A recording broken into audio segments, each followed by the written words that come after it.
44 বছর বয়সেও আমি ভীষণ হট। স্বস্তিকা। দৈনিক সংবাদ দিগন্ত পত্রিকার নিয়মিত বিনোদন খবরের সাথে আমি আছি জুলিয়া জাহান। বিভিন্ন সময় ভিন্ন লুকে হাজির হয়ে সামাজিক যোগাযোগ মাধ্যমে নিজের ছবি শেয়ার করেন স্বস্তিকা মুখোপাধ্যায়। এর ফলে প্রায়ই তাকে কটাক্ষের মুখে পড়তে হয়। কখনো নীরব থেকে বিষয়টি এড়িয়ে গেলেও মাঝে মধ্যে ট্রোলকারীদের তোপ দাগেন তিনি। এবারও তার ব্যতিক্রম হলো না। গত রবিবার নিজের কিছু ছবি পোস্ট করে স্বস্তিকা লেখেন, 44 বছর বয়সেও আমি ভীষণ হট। জেঠুমার্কা কিছু লোকজন এসে বলে আমার বয়স হয়ে গেছে। যারা কচিতে নির্লজ্জ তারা বুড়ি হয়েও নির্লজ্জই থাকে।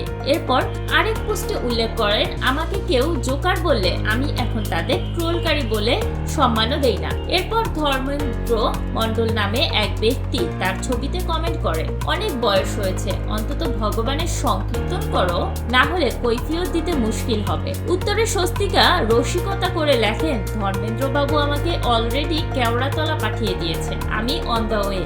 ভগবানের সঙ্গে সরাসরি যোগাযোগও তারই আছে। স্বস্তিকার এই জবাব দেখে অনুরাগীরা কমেন্ট বক্সে লেখেন, এসব মন্তব্যই আসলে এক ধরনের এন্টারটেনমেন্ট।